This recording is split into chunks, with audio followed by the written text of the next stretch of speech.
ጥያቄ እንፈራለን ወይ? ካፊሮች የሚሰሩት ፖለቲካ አይደለም።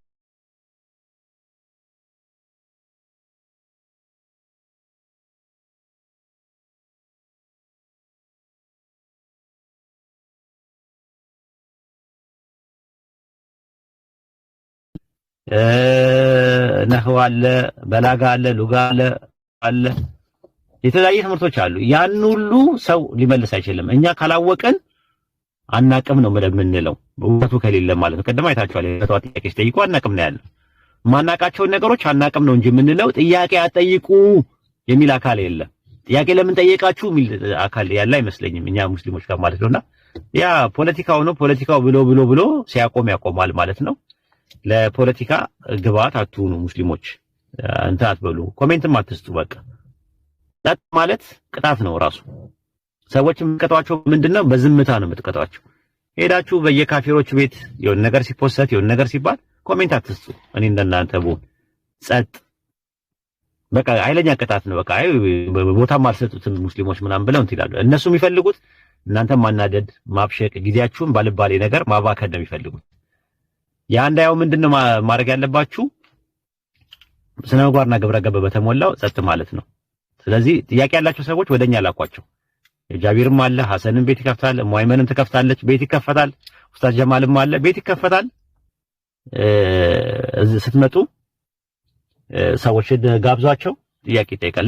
ለክርስቲያኖችን ጠይቁ እያልን እየተናገርን ሙስሊም ጥያቄ ይታፈናል ማለት ይሄ ፖለቲካ ነው፣ ደንበኛ ፖለቲካ ነው ያለው።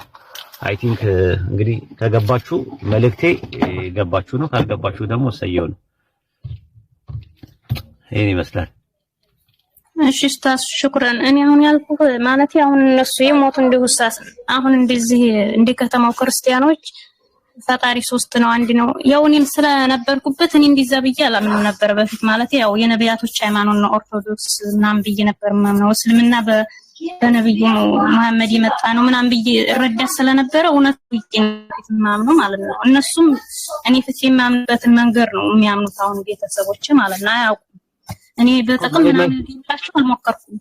አይደለም እንደዛ አይደለም። እኔም እንደዛ አላልኩም። ሐሳብ ነው እንደ ነሲያ ነው እንደ አጠቃላይ ነሲያ ነው የሰጠሁት እንጂ አንቺ እንደዛ ታረጋለች ማለት አይደለም። በጥቅሉ አስተምሪያቸው፣ ደዋ አድርጊላቸው፣ መልእክቱን አድርሺ።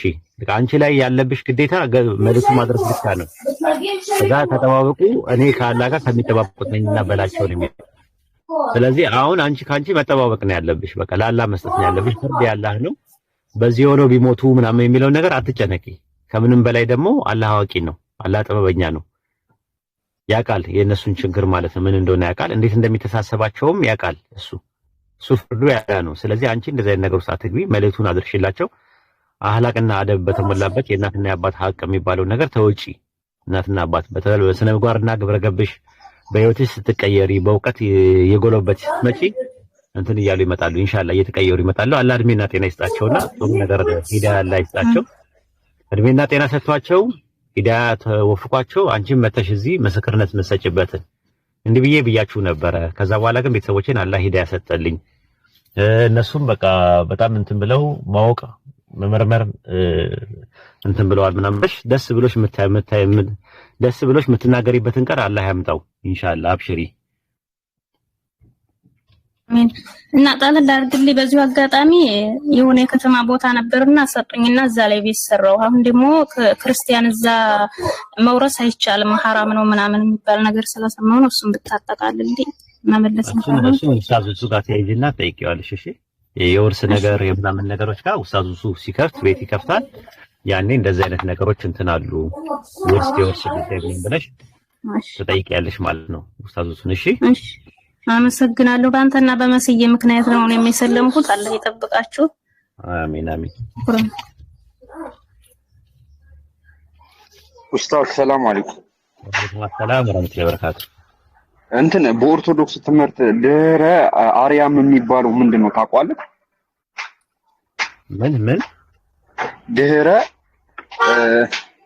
ስሙ ጠፋብኝ። እዚህ አርያም ምንድነው? አርያም ማለት እግዚአብሔር ከአርያም በላይ ነው ምናምን የሚባል ነገር አለ። የምታውቀው ነገር ድህረ አርያም የሚባል ነገር አለ። ስራ አርያም ማለት ነው። መሰለኛው ድህረ እንደዛ ነገር ነው የሰማሁት። ጽርሐ አርያም ነው። ድህረ አርያም ሳይሆን ጽርሐ አርያም ማለት ነው። ጽርሐ አርያም የምታውቀው ነገር አለ ስለሱ? አዎ ሰባቱ ሰማያት የሚባሉ አለ አይደሉ? አዎ ሰባቱ የሚባሉ አሉ። ከሰባቱ ሰማያት ውስጥ አንደኛው ነው ጽርሐ አርያም የሚባለው እሱ ነው። አርያም ማለት የበላይ ማለት ነው። አላ ማለት በአረብኛ ማለት ነው። አላ የሚባለው ማለት ነው። ጽርሐ አርያም ለምሳሌ በጽርሐ አርያም ለሚኖር ሲባል በሰማይ ለሚኖር ማለት ነው። አርያም እግዚአብሔር በአርያም ነው የሚል የለም። ብዙ ቦታ ላይ እኮ አለ እግዚአብሔር በአርያም ነው፣ እግዚአብሔር በእንትን ነው እያለም ይናገራል ራሱ። አርያም ማለት ከፍታ ማለት ከፍ ያለ ማለት ነው ትርጉሙ አርያም። ጽርሐ አርያም ማለት ደግሞ ጽርሐ ማለት ደግሞ አዳራሽ ማለት ነው ትርጉሙ። ጽርሐ አርያም የሚባለው ማለት ነው። ጽርሐ ማለት አዳራሽ ማለት ነው። ጽርሐ ጽዮን ማለት የጽዮን አዳራሽ ማለት ነው። ለዛ ነው ሰባት ሰማያቶች አሉ አይደለ? ሰባት እንትን ላይ አንብቤ ነው እንትን ጠፈር አለ፣ ከዛ ሐዋስ የሚባል አለ፣ ኢረር፣ ራማ፣ ኢየሩሳሌም ሰማያዊትና ሰማይ ውዱድ እና መንበረ መንግስትና እንዳልከው ጽርሐ አርያም የሚባላል። ሰባቱ ሰማያት የሚባሉት እነዛ ናቸው። ሰባቱ ሰማያት ማለት ሰማይ ውዱድ፣ መንበረ ጸባዖት፣ ጽርሐ አርያም፣ ኢዮር፣ ኤረርና ራማ ናቸው። ኢዮር፣ ኤረር፣ ራማ የመላእክት ከተሞች ናቸው። ሰማይ ውዱድ ማለት ሰማይቷ ኢየሩሳሌም ናቸው። ወደፊት የሚወረሰው አማኞች የሚወርሱበት እንትን ነው። መንበረ ጸባዖት ማለት የጽባ ብዙ ቁጥር ነው። አሸናፊ ማለት ነው። አሸናፊዎች ማለት ነው። የአሸናፊዎቹ መቀመጫ ነው። የአብ የወልድ የመንፈስ ቅዱስ መቀመጫቸው ማለት ነው። ስሉስ ጸባዖት የሚባሉ አሉ። 3 ጸባዖቶች አሉ። አብ ወልድ መንፈስ ቅዱስ እነሱ የሚቀመጡበት ምን ይባላል? መንበረ ጸባዖት ይባላል። ጽርሐ አርያም ማለት ደግሞ አዳራሹ ነው። ራሱ አዳራሹ ጽርሐ ማለት እንትን ነው፣ አዳራሽ ነው ራሱ። ጽርሐ አርያም ማለት ነው። አርያም ነው። አርያም ትልቁ ማለት ነውና በባይብል ላይም አለ አርያም የሚል ቃል ልታገኝ ትችላለህ። ራሱ ሰማይ የሚል አለ፣ ሰማያት የሚል አለ። ከሰማያት በላይ ያለው ሰማይ ጽርሐ አርያም ይባላል። መዝሙረ ዳዊት ምዕራፍ 148 ቁጥር 4 ላይ ታገኘዋለህ። ሰማይና ሰማያት አመስግኑ፣ የሰማያት በላይ ውሃ ይላል። ውሃ ነው ራሱ እሱ ራሱ ማለት ነው። ውሃ ነው ራሱ። ኢዮብ ምዕራፍ 16 ቁጥር 19 ላይ እነሆ ምስክሬ በሰማይ አለ ይላል። ኢዮብ 16:19 ላይ አሁንም እነሆ ምስክሬ በሰማይ አለ የሚመሰክርልኝ በአርያም አለ ይላል። በአርያም ነው ይላል። አርያም ማለት ከፍታ ማለት ነው። ኢሳይያስ 33:5 ላይ ያህዌ በአርያም ተቀምጧልና ከፍ ከፍ አለ ይላል። በአርያም ተቀምጧል። አርያም ማለት ከፍተኛ ማለት ነው። ጽርህ ማለት ሰገነት ማለት ነው። እልፍኝ ማለት ነው። አዳራሽ ነው። ሳሎን ማለት ነው። ስለዚህ ጽርሐ አርያም ማለት የአርያም አዳራሹ ማለት ነው። አዳራሽ ደግሞ አለው ሰማይ ላይ። አሞጽ 9:6 ላይ አዳራሹን በሰማይ የሰራ ይላል። በሰማይ ሰባተኛው ሰማይ የመጨረሻው ጽርሐ አርያም የሚባለው አዳራሹ በውሃ ነው የተሰራው። እሱ ራሱ የሚኖረው በውሃ ውስጥ ነው። እልፍኙ ወይም አዳራሹ በውሃ ነው የሰራው። መዝሙረ ዳዊት ምዕራፍ 104 ቁጥር 3 ላይ ያው እልፍኙን በውሃ የሰራ ይላል። እልፍኙን በውሃ የሰራ። ስለዚህ ጽርሐ አርያም በውሃ ላይ እንደተሰራ ይሄ ማሳያ ነው። መዝሙረ ዳዊት ምዕራፍ 103 ቁጥር 19 ላይ ያህዌ ዙፋኑን በሰማይ አዘጋጀ ይላል። ያህዌ ዙፋኑን በሰማይ አዘጋጀ ይላል። ኢሳይያስ ምዕራፍ 66 ቁጥር 1 ላይ ያህዌ እንዲህ ይላል፣ ሰማይ ዙፋኔ ነው፣ ምድር የእግሬ መረገጫ ናት ይላል። ስለዚህ ሰማይ የሚባለው ያ ሰባተኛው ሰማይ ጽርሐ አርያም የሚባለው ከፍታ ያለው አዳራሹ የተሰራው በውሃ ነው ራሱ። መጽሐፈ ሄኖክ ምዕራፍ 14 ቁጥር 33 ላይም ከሰማያት በላይ ያለው ውሃ ይላል። ከሰማያት በላይ የሆነ ውሃ አለ ብሎ ነው የሚናገረው። መጽሐፈ ሄኖክ ምዕራፍ 14 ቁጥር 32 ላይ ውሆችን ከሰማያት በላይ ካሉ ውሃዎች ጋር ይጨምራል ይላል። ስለዚህ ከሰማያት በላይ ያለው ውሃ ነህምያ ምዕራፍ 9 ቁጥር 6 ላይ አንተ ብቻህን ያህዌ ነህ፣ ሰማዩን የሰማያትን ሰማይ የፈጠርክ ነህ ይለዋል። የሰማያትን ሰማይ የመጨረሻ ላይ ያለው ማለት ነው። ዘዳግም ምዕራፍ 10 ቁጥር 14 ላይ እነሆ ሰማየ ሰማያትም ምድርም በውስጡ ያለው ሁሉ የአምላክ የያህዌ ናቸው ይላል። አንደኛ ነገሥት ምዕራፍ 8 ቁጥር 27 ላይ እነሆ ሰማይ ከሰማያት በላይ ያለው ሰማይ። ስለዚህ አሁን ጥያቄ የሚነሳው ምንድነው? ከሰማያት በላይ ያለው ሰማይ ምንድነው ብለን ስንል በውሃ ላይ ነው የተሰራው ራሱ። መዝሙረ ምዕራፍ 140 ቁጥር 1 ላይ ሰማያት አመስግኑት፣ የሰማያት በላይ ውሃ ይላል። ላይ ያለው ምንድነው? ውሃ ነው። በውሃ የተሰራ ነው አዳራሽ ጽርሐ አርያም የሚባለው ማለት ነው። ሰባቱ ሰማያትም እንደዛ ነው እንትን ያሉት ማለት ነው። ሰባቱ ሰማያት የሚባሉት እንዳልኩ ሰማይ ውዱድ፣ ጽርሐ አርያም፣ መንበረ ጸባዖት፣ ኢዮር፣ ኤረር፣ ራማ ናቸው። እነዚህ ሰባቱ ናቸው ማለት ነው። ሶስቱ የመላእክት ከተሞች ናቸው ተብሎ የሚታመነው ነው ማለት ነው። ግልጽ ነው። አዎ ገብቶኛል፣ ግልጽ ነው። አሁን ምን አይነት ነገር መሰለህ ኡስታዝ፣ አሁን መለኮት አሁን እነሱ አንዳንዶች ኦርቶዶክሶችም ያው ክርስቲያኖች አጠቃላይ መለኮት በሁሉም ቦታ አለ ብሎ ያምናሉ። አንዳንዶቹ ደግሞ የለም ብሎ ያምናሉ። ይሄን እንዴት ታየዋለህ? አሁን አንዳንዶቹ እኛ ውስጥ መለኮት አለ ብሎ የሚያምኑ አሉ፣ የለም ደግሞ ብሎ የሚያምኑ አሉ። ይሄን እንዴት ተመለከተ? በግለሰብ ደረጃ ያለው ትምህርትና በእንትን ያለው ትምህርት ይለያያል። በቴዎሎጂ ደረጃ ኦርቶዶክስ፣ ካቶሊክ እና አይሁዳኖች ፈጣሪ ከክሬሽን ብሎ ነው የሚያምኑት። ከፍጥረት ውጭ ነው ብሎ ነው የሚያምኑት። ትራንስንደንት ጋር ተብሎ ነው የሚታመነው። ፕሬዘንስ የሚባሉ ነገሮች በሁለት መልኩ ይመጣሉ። መገኘት ኢማነንስ ፕሬዘንስ እና ትራንስንደንት ፕሬዘንስ ተብለው ለሁለት ይከፈላሉ። አንደኛ ትራንስንደንት በኡሲያ ነው። ኡሲያው ማለትም ምንነቱ ወይም ደግሞ በዛቱ ደረጃ ፈጣሪ ከታይምና ከስፔስ ውጪ ነው ብለው ነው የሚያምኑት። ከዛ በፕሬዘንስ ደረጃ ደግሞ በኢነርጂያ ወይም ደግሞ በባህሪ በአትሪቢዩት ደረጃ ከፍጥረቱ ጋር አለ ብለው ያሉ። ልክ እንደኛ ማለት ነው። እኛም እኮ በእውቀት በማየት በመስማት በችሎታው ከኛ ጋር ነው። የትም ቦታ አለ። በባህሪያቱ ማለት ነው፣ በሲፋው ግን በዛቱ ግን አላህ ከአርሽ በላይ ነው ብለን ነው የምናምነው። ይሄ ነው ትምህርቱ ማለት ነው። አርሽ ላይ ታይምና ስፔስ የሚጠናቀቁበት ነው። ጊዜና ቦታ ይጠናቀቃሉ። አላህ ደግሞ ከጊዜም ከቦታም ወይም ደግሞ ከአርሽም በላይ ነው ማለት ነው። ከፍጥረት በላይ ነው። አላህ ከሁሉ ነገር በላይ ነው ብለን እናምናለን። የእነሱም ትምህርት እንደዛ ነው አይ ቲንክ። ካልሆነ ግን ምን ጥያቄ ጠይቃለ? ፈጣሪ በሁሉም ቦታ አለ ካሉ በኤሰንስ ደረጃ ቦታስ የሌለበት ቦታ አለ ወይ ብለህ ጠይቃቸው። አይ ቦታ የሌለበት ቦታ የለም ካሉ ጥሩ ነው። ቦታ የሌለበት ቦታ አለ ካሉ ያ ቦታ ምንድነው? ያ ቦታ ራሱ ቦታ የሌለበት ራሱ ቦታ ምንድነው? አይ ቦታ በሁሉም ቦታ አለ ከተባለ እግዚአብሔር ብቻ ሳይሆን ቦታ ራሱ በሁሉም ቦታ ስላለ አንድ ነገር በሁሉም ቦታ ያለ መለኮት ነው ከተባለ ቦታ ራሱ በሁሉም ቦታ ስላለ ቦታ ራሱ መለኮት ነው የሚል ጥያቄ ማንሳት ማለት ነው። ሁለተኛ ቆሮንቶስ ምዕራፍ 3 ቁጥር 17 ላይ ጌታ ግን መንፈስ ነው፣ የጌታ መንፈስ ባለበት በዚያ አርነት አለ ይላል። ስለዚህ እግዚአብሔር ሁሉም ቦታ በኢየሱስ ደረጃ ካለ አርነት አለ ስለሚል ስራት የሚባል ነገር አይኖርም ማለት። ስለዚህ ጠንቋይ ቤትም አለ ወይ? ጠንቋይ ቤት ውስጥ አለ ወይ? ጣዖትም የሚያመልኩ ዘንድም አለ ወይ? ሪሊ ካለ እንትን ነው። ዮሐንስ መልእክት ምዕራፍ 1 ቁጥር 4 ላይ ቁጥር 5 ላይ እግዚአብሔር ብርሃን ነው፣ ጨለማ በእርሱ ዘንድ ከቶ የለም ይላል። እግዚአብሔር በሁሉም ቦታ ካለ ጨለማ የለም ከተባለ ሰይጣን እንዴት ይኖራል? ኃጢአትስ እንዴት ይኖራል?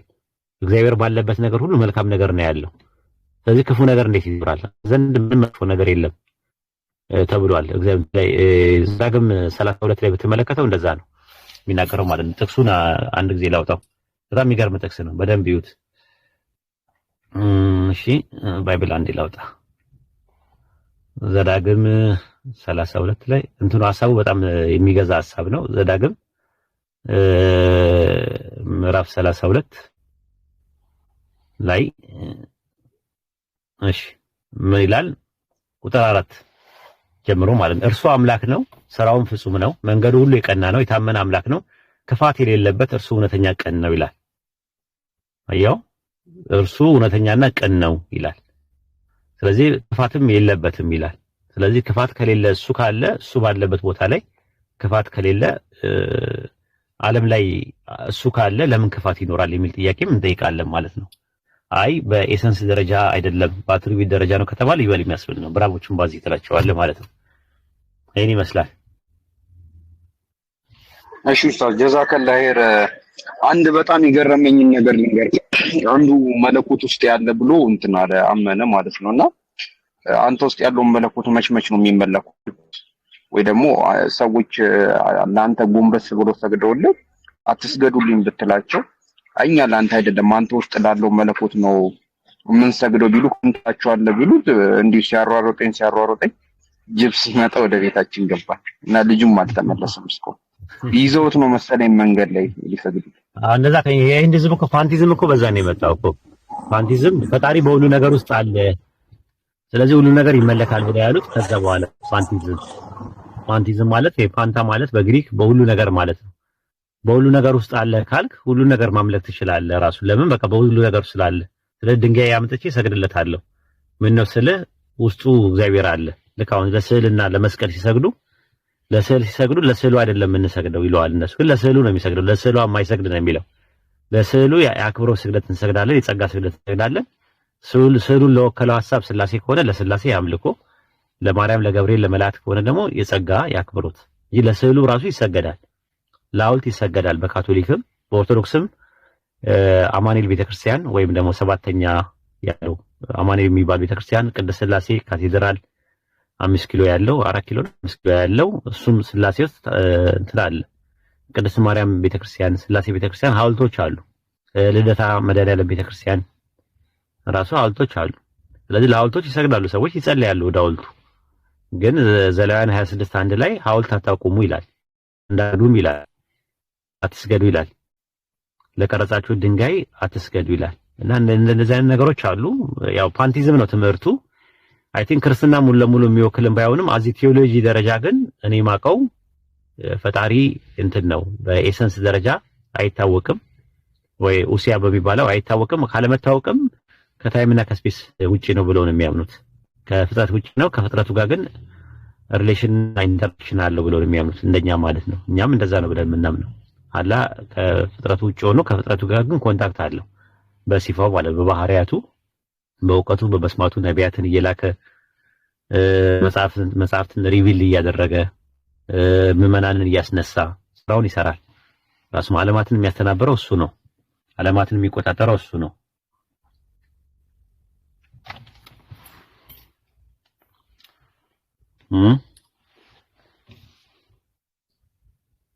ኡስታዝ ጀዛከላህ ኸይር። ያው ለልጁ ዱዓ እናደርግለታለን ተመልሶ እስኪመልስልን። ያው ይዘውት እንደሆነ ተስፋ እናደርጋለን የሰሙ ሰዎች።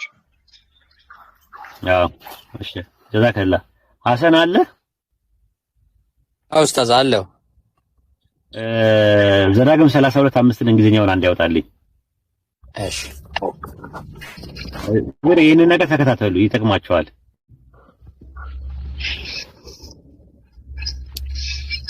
ኪንግ ጄምስ ቨርዥን ወይስ የትኛውን ኡስታዝ? ኪንግ ጄምስ ቨርዥን።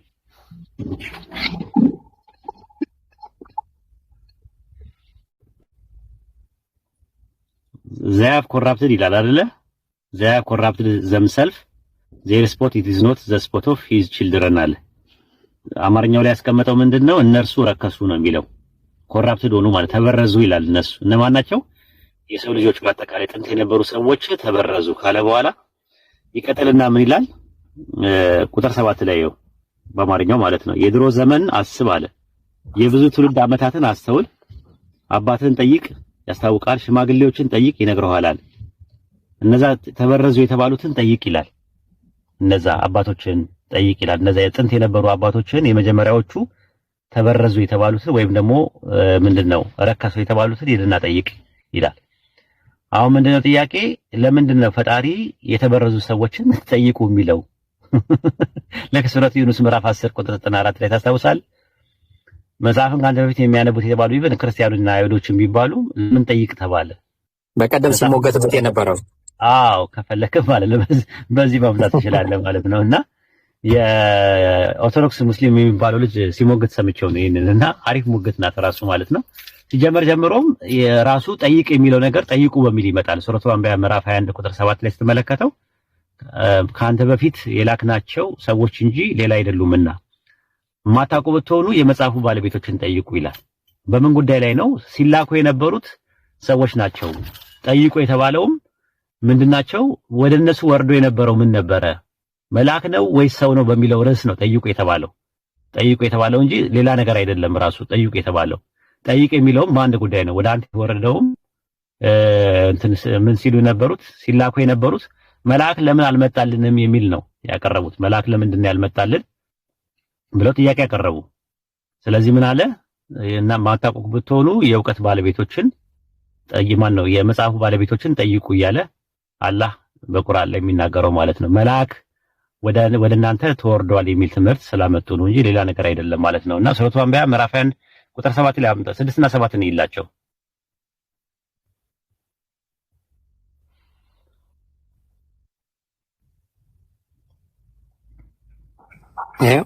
ከእነርሱ በፊት ያጠፋናት ከተማ አላመነችም። ታዲያ እነርሱ ያምናሉን? መልእክተኛችንም ሙሐመድ ሆይ ከአንተም በፊት ወደ እነሱ የምናወርድላቸው የሆነን ሰዎችን እንጂ ሌላን አላክንም። የማታውቁ ከሆናችሁ የመጽሐፉን ባለቤቶች ጠይቁ። ስለዚህ ወይ የምናወርድላቸው ሰዎች ነበሩ። ለምንድን ነው ይሄ የተባለው? መልአክ ነበረ ብለው ስላሉ ነው። መልአክ ነበረ የሚል ነገር ስላቀረቡ ነው። እዛው ላይ ስትመለከተው አውዱ ላይ እዛው ላይ ስትመለከተው እንደዛ ነው። መልአክ ነበረ ራሱ 21 3 ላይ ነው እዛው ላይ የሚሉት እነሱ ያሉት ማለት ነው። አረቦቹ ምን ጥያቄ ያቀረቡ? ለምንድን ነው መልአክ የሚላከው? አያችሁ ልቦቻቸው ዝንጎች ሆነው እነዚያ የበደሉ ሰዎች መንሾካሸበቁ። ይህ ቢጤያችን ሰው እንጂ ሌላ ነውን? እናንተ የምታዩት ስትሆኑ ድግምት ለመቀበል ትመጣላችሁ። ሰው ነው። ለምንድን ነው ሰው መሆን ያለበት ነው? ታዲያ ምንድን ነው የምትፈልጉት እንዲላክ የምትፈልጉት ሲባል ሱረቱ ፉርቃን ምዕራፍ 25 ቁጥር 7 ላይ ነው። 25 7 ሱረቱ ፉርቃን ምዕራፍ 25 ቁጥር 7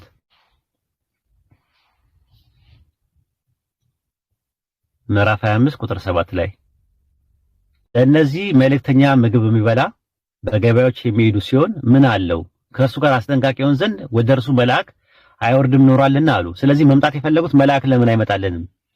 ነብይ ተደርጎ መልአክ ለምን አይላከልንም ነው እንትላ ቁጥር 21 ላይ እዛው ላይ ግባ 21 ላይ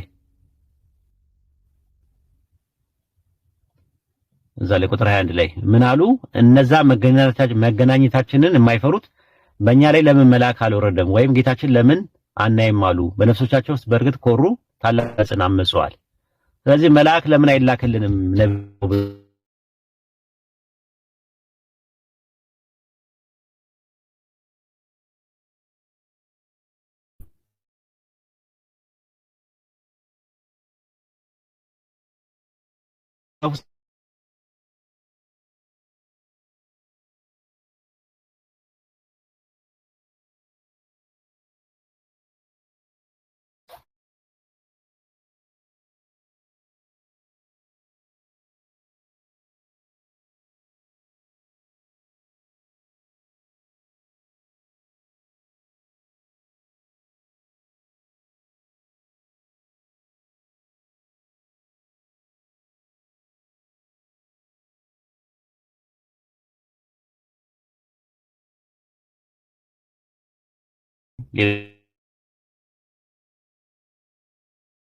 ነብይ ለምን ሰው ወጣ ነው ጥያቄያቸው።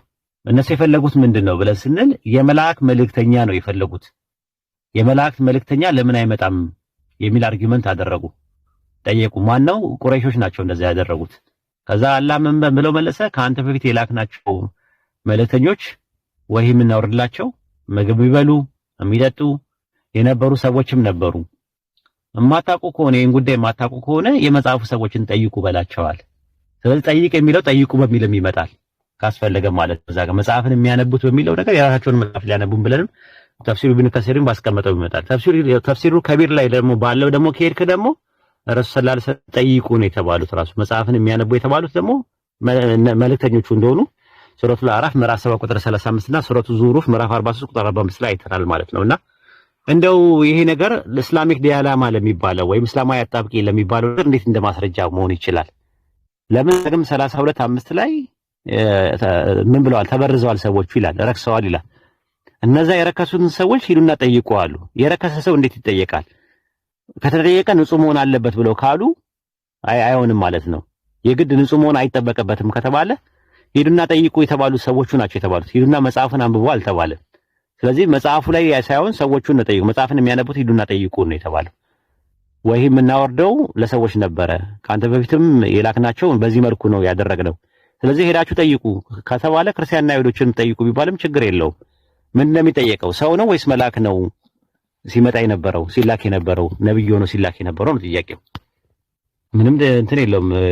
ሁሉም የሚያውቀው ነገር ነው እንጂ በአጠቃላይ በአቂዳ ጉዳይ ላይ በፊቂ ጉዳይ ላይ ሂዱና ክርስቲያኖችና አይሁዶችን ጠይቁ የሚል የቁርአን አተረጓጉም የለም።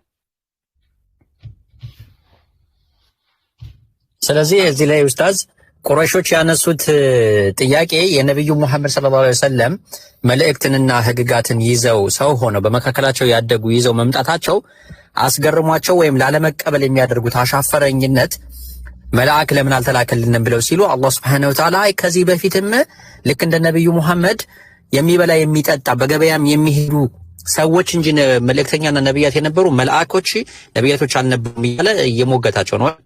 አዎ እሱ ነው ማለት እንጂ በአጠቃላይ ሂዱና የምትጠይቁት አንድ ነገር ነው። ጉዳዩ የመላክ ነው ወይስ ሰው ነው የተላከው የነበረው ነብዩ ነው ሲመጣ የነበረው ነው። እሱን ነገር ጠይቋቸው ከፈለጋችሁ። ጠይቁም የተባሉት እኮ ቁረይሾች ናቸው። ስላስተባበሉ እና ሙስሊሞችን ሂዱና ጠይቁ አላለም። ማታውቁ ብትሆኑ የእውቀት የመጽሐፉ ባለቤቶችን ጠይቁ፣ ሂዱና ጠይቁ። ሲላክ የነበረው መልአክ ነው ወይስ ሰው ነው የሚለውን ነገር ማጣራት ትችላላችሁ ነው ራሱ። ለዛ ነው በሱረቱ አናም ምዕራፍ 6 ቁጥር 9 ላይ መልአክም ባደረግነው ኖሮ ወንድ በሰው ምስል ባደረግነው ነበረ፣ በእነርሱ ላይ የሚያመሳስሉት ነገር ባመሳሰልንባቸው ነበር ይላል። አይሆንም ነው ራሱ። እና ለእናንተ እኔ መልእክተኛ አይደለሁም፣ መልእክተኛ ነኝ አልልም። እኔ መልእክተኛ ማን ነው መልአክ ነኝ አልልም። እኔ መልአክ አይደለሁም ነው። ሱረቱ ሁድ ምዕራፍ 11 ቁጥር 12 ላይ እንደዛ ነው። ከእሱ ጋር መልአክ ለምን አልመጣም ነው የሚሉት። መልአክ ለምን አይመጣም? መልአክ መጥቶ እሱ ነው ነብይ ሆኖ ማስተማር ያለብን ነው። በሱረቱ ሁድ ምዕራፍ 11 ቁጥር 31 ላይም እንደዛ ነው። እኔ መልአክ ነኝ አላልኳችሁም ነው የሚለው። ብዙ ቦታ ላይ እንትን አለ ራሱ። እኔ ያማረ መልአክ እንጂ ሌላ ማን ነው እኔ መልአክ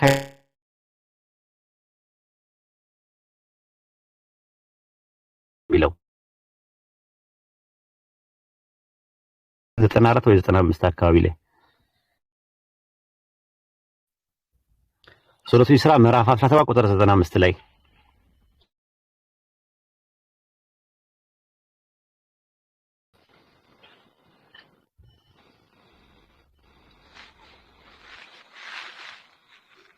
ማድራባ 95 ላይ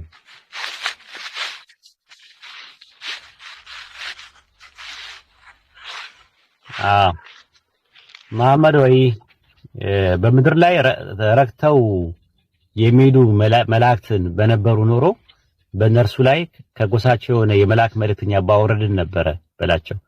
ሲጀመር መኖራቸው አይደለም፣ ረክተው አይኖሩም። እዚህ ዓለም ላይ የሚመጡት ስፔሲፋይ ለሆነ ፐርፐስ ነብይን ኮንታክት ለማድረግ የሆነ ተልከው ወይ ቅጣት ለማድረግ ምናምን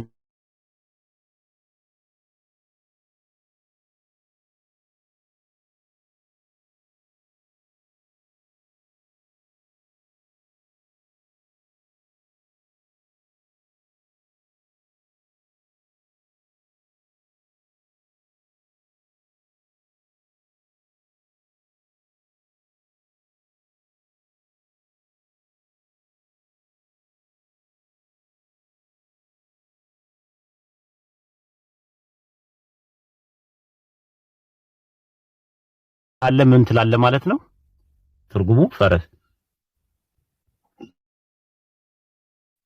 በገንዘብ ቢኖር ትገዛለህ እና ሚስት ቢኖረው እኔ ልጅ ይወልድ ነበር። ክርስቲያኖች እንደዛ ነው። ሁለተኛ ነገር ደግሞ የእንትን ነው አይልም ማለት ነው፣ አይረዱም ማለት ነው። እንደ አይነት እንትኖች አሉ ቁርአን ላይ ብዙ እንደዚህ አይነት አነጋገሮች አሉ። ለኸይጣም ግልጽ ነው። ሰላም አለይኩም ወራህመቱላሂ ወበረካቱ። ወአለይኩም ሰላም ወራህመቱላሂ ወበረካቱ። ጥያቄ ነበረኝ። ጠይቂ።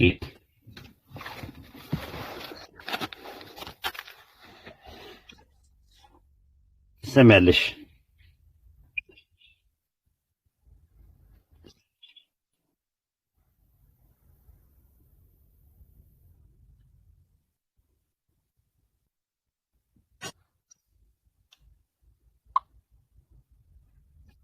ጠይቄ ሙይት ነሽ ያወራሽ ከሆነ ማለት ነው። ሙይት አድርገሽ ነው ያወራሽ ያለሽ። ቶሎ ቶሎ ጠይቁ እሺ። ከገባችሁ በኋላ መርሃባ ሚውት እያደረገኝ ነው በራሱና ለዛ ነው። እሺ ኡስታዝ፣ እኔ እንትን አባቴ በጣም ክርስቲያን ነው፣ በጣም አክራሪ ማለት ነው። እና ከዛሬ 5 ዓመት በፊት እኔ ስሰልም ልጅ አይደለሽም ምናምን ብሎ በጣም እንትን ብሎ ነበረ። ለ5 ዓመት ያክል ራሱ አናወራም ነበር። እና አሁን ያው ተስፋ ቆርጦ አሁን አላለ ትንሽ እያወራን ነው የተወሰነና እኔ ለሱ ማለት ጥያቄ እንዲፈጥርበት መጽሐፍ ቅዱስ ላይ የማደርገው ጥያቄ ካለ እስኪ ከመጽሐፍ ቅዱስ ብነግረኝ ማለት እሱን አሁን እኔ በእውቀት ደረጃ እንደዚህ ነው ብዬ መከራከር ስለማልችል የሆነ ጥያቄ እንዲፈጥርበት ብቻ ማድረግ ነው የምፈልገው። እንትን ባያቸው አባትሽን ያነባሉ ያነባሉ ሞባይል ምናምን አላቸው? በቃ ሞባይሉ እኔ ራሱ ቲክቶክ እንትን እንዲል ብዬ ነበር። ሞባይሉ አይደለም ቲክቶክ ላይ እንግዲህ እሱን አስተካክይ እንጂ አሁን ከምን እንደሚጀመር አላውቅም። አንዳንድ ሰዎች ይመጡና እንደዚህ ይላሉ። ሰውየው ጥያቄውን ቤዝድ አድርጎ ነው ማውራት የሚቻለው። አሁን ቢገቡ ቲክቶክ ያዳምጣሉ፣ እየተማሩ ይመጣሉ። እኛ ስንወያይ ስናስተምር ምናምን ከዛ በኋላ የተቀዱ ነገሮች ላይ ያሉ የነቢያት መንገድ የሚል አለ የለም? አታውቂውም? የነቢያት መንገድ በማንኛው በክርስትና ነው ወላ በሙስሊም? ቴሌግራም የነቢያት መንገድ የሚል አይ አላውቀውም። በቃ እሱን ተቀበይና እዛ ላይ ኦዲዮች ሙሉ አሉ እና እሱን መላክ ወደ አባትሽ። እሺ በቃ ከዛ በኋላ እንትን ይላሉ ማለት ነው። ምናልባት እንትን ብታደርግ ማለት ለሷም ቢሆን ለአባቷም ነው መጽሐፍ ልትፈልግ ከሆነ ባቀብላት ሀገር ውስጥ ከሆነች ማለት ነው። እርሳቸውም ደግሞ አዲስ አበባ አካባቢ ከሆኑ የትም ደግሞ ኢትዮጵያ ውስጥ ሆኖ ደግሞ መጽሐፍ የሚያደርስላቸው ሰው ካለ ብንልክላቸው ጥሩ ነው ያስባለሁ። አዎ ይቻላል። እሷ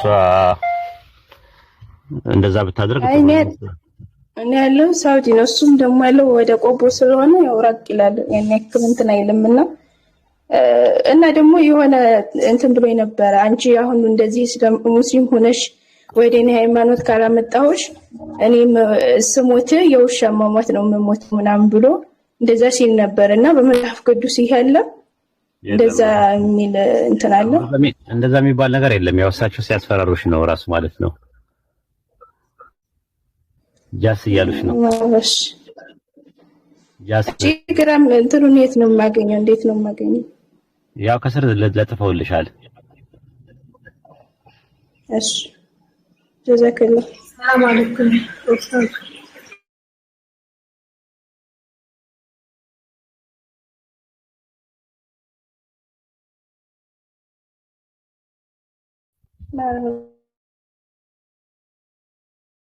ምናልባት በእንትን ደረጃ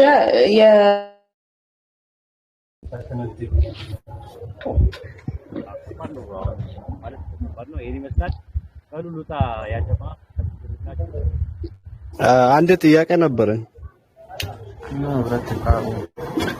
ሎታ ነው ነኝ። እሺ በቃ ሙስሊም ነህ ክርስቲያን ነህ? ካለ ክርስቲያን ነው ጊዜ ካለው እሳስ ትንሽ ደቂቃ ጓደኛው ነው። ይሄ የባለ አካውንቱ ሙስሊም ነው፣ የሚጠይቀው ክርስቲያን ነው። ኦኬ አሁን እሺ የእሱን ጥያቄ ላስተናግድ ልውጣ።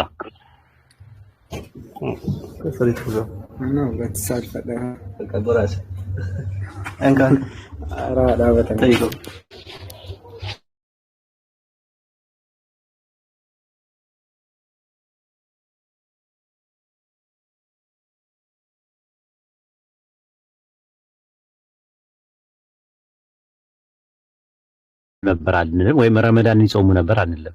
ጾም አላቸው ግን ወር ይባላል በእስላሚክ ጾሙት መስከረም ላይ ሊሆን ይችላል፣ ጥቅምት ላይ፣ መጋቢት ላይ የፈለገው ነገር ላይ ሊሆን ይችላል። ዘካ ደግሞ 2.5 ነው እኛ የምንሰጠው ካፒታል ላይ። ነገር ግን በዛን ሰዓት ደግሞ ላይሆን ይችላል፣ ከ10 አንድ ሊሆን ይችላል፣ ከ110 እጅ ሊሆን ይችላል፣ አናውቅም። ግን ዘካ ሁሌም አለ፣ ምጽዋት አለ፣ ጾም አለ፣ ሀጅም አለ። ራሱ ሀጅ ማለት የአላህን ቤት የምትጎበኘው ነገር ነው። አያች የሚጎበኙት ወደ አክሳ ነው የሚሄዱት የነበረው፣ ወደ በይቱል መቅዲስ የሚባለው ሰለሞን ወደ ሰራው ወደዛ ነበር የሚሄዱት የነበረው ማለት ነው። ስለዚህ ሀጅም ከጥንት ጀምሮ አለ፣ ጾምም አለ፣ ሶላትም አለ። አምስት ወቅት ሰላት ላይሆን ይችላል። ሶላት ማለት በአረብኛ በአማርኛ ጸሎት ማለት ነው።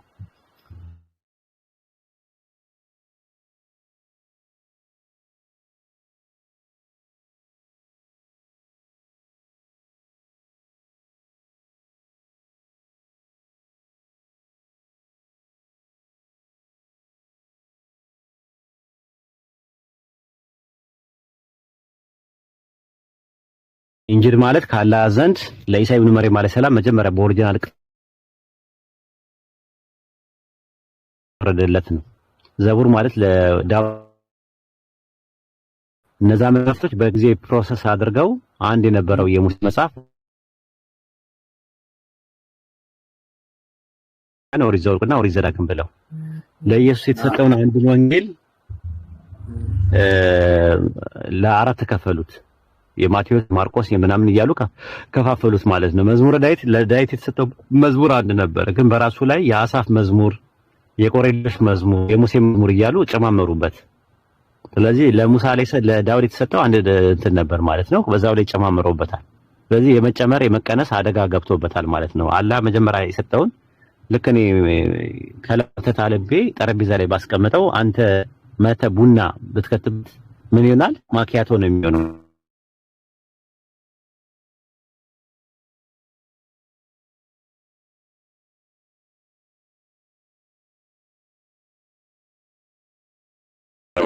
እንዴ መብቱ ነው። ማንን ማሰር አይቻልም፣ ማንን ማስገደድ አይቻልም።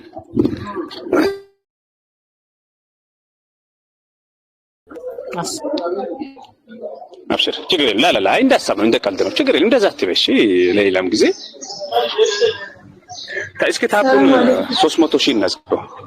300 እናስገባው። ወአለይኩም ሰላም ወራህመቱላሂ ወበረካቱ። እማይመን እውነት እልሻለሁ፣ ስልጣኔን ባቀንሹ ለአንቺ ጥሩ ነበር። ለሰው ልጅ ስልጣኔ ቀንስ ዘንድ አይገባም። አንቺና አሚር አምጣቸዋል። ስልጣኔ ቀነስኩት ለምን እንደሆነ ልንገራችሁ። ሁላችሁም ስልጣኔ የተቀነሰባችሁ ሰዎች ከዚህ በፊት ከአንዴም ሁለት ጊዜ ኡስታዝ በገባበት ብጥብጥ ተነሳ፣ ጸብ ተፈጠረ፣ ችግር ተፈጠረ፣ ኡስታዝ ተናዶ ወረደ። ከዛ በኋላ ለራስ ያወጣው ህግ ምንድነው? በጣም የተወሰኑ 2-3 ሲቀሩ ሌላውን እንዳለ ስልጣን ቀንሳል። በዛ ነው አፉ በሉኝ። እሺ ሌላ ስልጣናችሁ ይመለሳል። ኡስታዝ ሲገባ ብቻ ስልጣናችሁ ይቀነስባችኋል። ስለምትንቀለቀሉ ባትንቀለቀሉ እኮ አይቀነስም፣ ስለምትንቀለቀሉ። ለማንኛውም አፉ በሉኝ። ያው ደግሞ አሚር ቤት የተቀነሰው ማታ ሁለቱም ፕሮግራም ስለነበራቸው የሁላችንም ነው የተቀነሰው። እሺ ዩቲያችን የኔም ተቀንሶ ነበር። ለምን ቀነሳችሁ ልን ነበር። እስኪ ትንሽ ልታገስ ብዬ ማታ ኢቨርና አሚር ራሱ ብቻ ነበር ሰው ማስገባትና ማስወጣት የሚችሉት ማለት ነው። ለዛ ነው አብሽሩ። ይሄ ትንንሽ ቀልድ ነገሮች ናቸው። ወላሂ ተራ ነገሮች ናቸው። ሰላማዊ ሰልፍ ልትወጡ ነው ታዲያ? ምንድነው የአድሚኖች ማህበር ከኔ ትእዛዝ ጠብቁ። እሺ የአድሚኖች ማህበር ከኔ ትእዛዝ ጠብቁ። ያለኔ ትእዛዝ ምንም አይነት እርምጃ እንዳትወስዱ። አቤት ላላን ሐሰን አሁን እኔ ከአና ማይመን ስለሆነ ነው እንጂ ሌላ በጣም ስልጣን የለኝም። አሲያ ቤትና አሚር ማይመን ቤት ነውና እነሱን እንደራሴ ስለማያቸው ነው የተናገሩት እንጂ ምንም አይመስለኝም። ግን መናገር ያለብኝ ነገር ችግር የለውም እኮ ዩቲዬ። ድንገት ግን ስትመጡ ጆይን ስትሉ ብዙ ሰዎች አሉ። አንተማ መጀመሪያም ኡስታዝ እንደገባ ነበርክና አሁን የአሚር እኔ ለዛ ነው የአሚርና የኤቨርቢ ላይፍ አምልጦኛል። እንቅልፌን ተኛሁኝ። እኔ ሪካርድ ልክልሃለሁ። የደወለልኝም ሰው የለም። እኔ ሪካርድ ልክልሃለሁ። ሪካርድ አለኝ። በቃ እሱን ሪካርዱ ልስማና ቴሌግራም ሪካርድ እሱ ልስማ። እንደው ሐሰን ባታዳምጥ ይሻለህ ነበረ። የምር ታቦተ ጽዮንን ስንፈልግ ነው ያደርነው። አይቃተን ስትባክን ነበር የምታድረው። ኤቨርቢ ላይፍ እና አሚር ብሎክ አድርገውኛል። ብሎክ ስላደረጉኝ ነው ያልመጣልኝ። ለዛ ነው አንተ እንቅልፍ ነው ብሎክ ያደረገ። በቃ ራስን ብሎክ ያደረከው እነሱ እንትን ብሎክ አድርጎ እኔ ሊተው ነው እንዴ? ታዘብኳቸው። ወራህመቱላሂ ጀማ እንዴት ናችሁ? ወአለይኩም ሰላም ወራህመቱላሂ ወበረካቱ። ወላሂ አላየሁትም። አላህ ምስክሬ ነው። ወአለይኩም ሰላም ወራህመቱላሂ ወበረካቱ። ገስት እኮ እያየሁ አልነበረም። ኧረ ተው አንተ ሰው ያዘነገተው ማጥፋት ዘመቻ እየተካሄደብን ነው አንዳንድ ወገኖቻችን እና ራሳችንን እንከላከል ነው። ሰላም ነው ያጀማላችሁ እንዴ? ዝምታ አለን ሀቢብ። አሁን አሚር ይምጣና ምንልን ያልኩኝ ነው እኔ።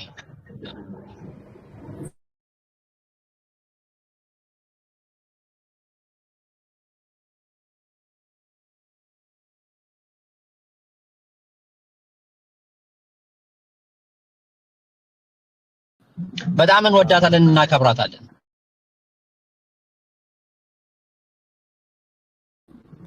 ብሎ አላህ ይነግረናል።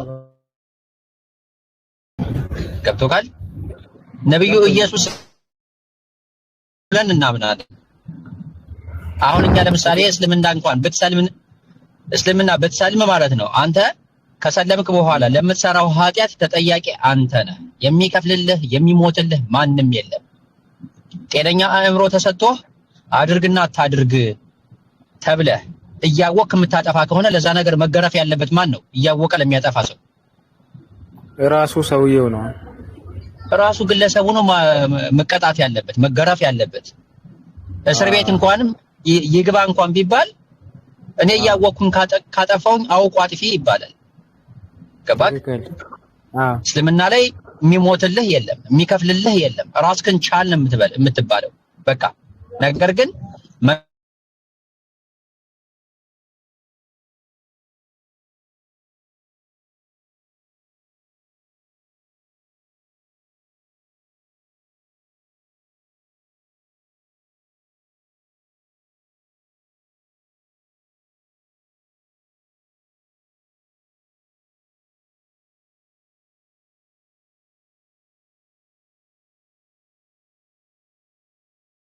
የረጋ ደም ይሆናል። ከዛ ቀጣውን ሆነ ይቀመጣል።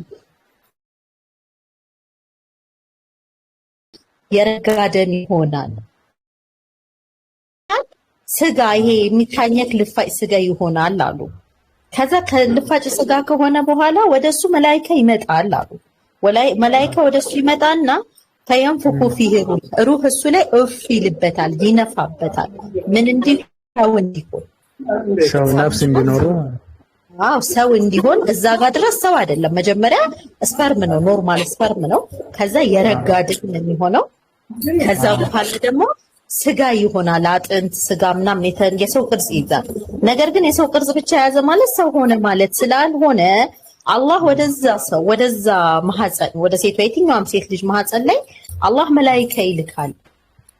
ከዛ ፈየንፉኹ ፊህ ሩህን እፍ ይልበታል፣ ይነፋበታል። ፈዩዕመር ዩስቱ ቢልአርባ ከሊማት ከዛ ደግሞ 4 ነገሮች ላይ በሱ ላይ ሊጽፍ ሊመዘግብ ይታዘዛል። ያ መላእክት 4 ነገሮች ላይ ይጽፍበታል አሉ። ወዐመሊሂ ስራውን ማለት ያ ልጅ ተወልዶ እስከሚሞትበት ድረስ ራሱን አውቆ ነፍስን አውቆ ነፍሱንም ሳያውቅ ሕፃንም ሆኖ የሚሰራው ስራ በሙሉ ይጻፋል። ስራውን አሉ። ወዐመሊሂ ማለት ስራውን ነው። ስራው ይጻፋል። ከአላህ እውቀት ውስጥ አይወጣም። የትኛችንም የምንሰራው ስራ አላህ እንድንሰራው አላስገደደንም። ነገር ግን ከአላህ እውቀት ውስጥ ግን አንወጣም። አላህ ያውቀዋል የምንሰራውን ስራ። ወዐመሊሂ አሉ ስራውን። ከዛ ወርዝቅህ የሚመገበውን ጤናውን የሚያገኛቸውን ልጅም ከርዝቅ ይካተታል። ጤናም ከሲሳይ ርዝቅ ማለት ሲሳይ ነው፣ ከሲሳይ ይካተታል። ልጅም ከሲሳይ ይካተታል። አካለ ጎሎ መሆን አካለ ሙሉ መሆን እነዚህ ነገሮች እንዳለ ከሲሳይ ይካተታሉ። ምግብ ብቻ አይደለም ሲሳይ የሚባለው ርዝቅ የሚባለው ወርዝቅህ ያሉ ከዛ ምኑን ርዝቁን ይጻፍበታል። ከዛ ወአጀሊሂ የሚሞትበት ቀን መቼ ነው የሚሞተው? እንዴት ነው የሚሞተው? የሚሞትበት ቀን ይጻፍ። ሸቂያም ሰዒድ ከሚደሰቱት ነው ወይ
አሉ። እነሱ ሰፋ ያለ ነገር የሚፈልግ ቢታይ ጥሩ ነው።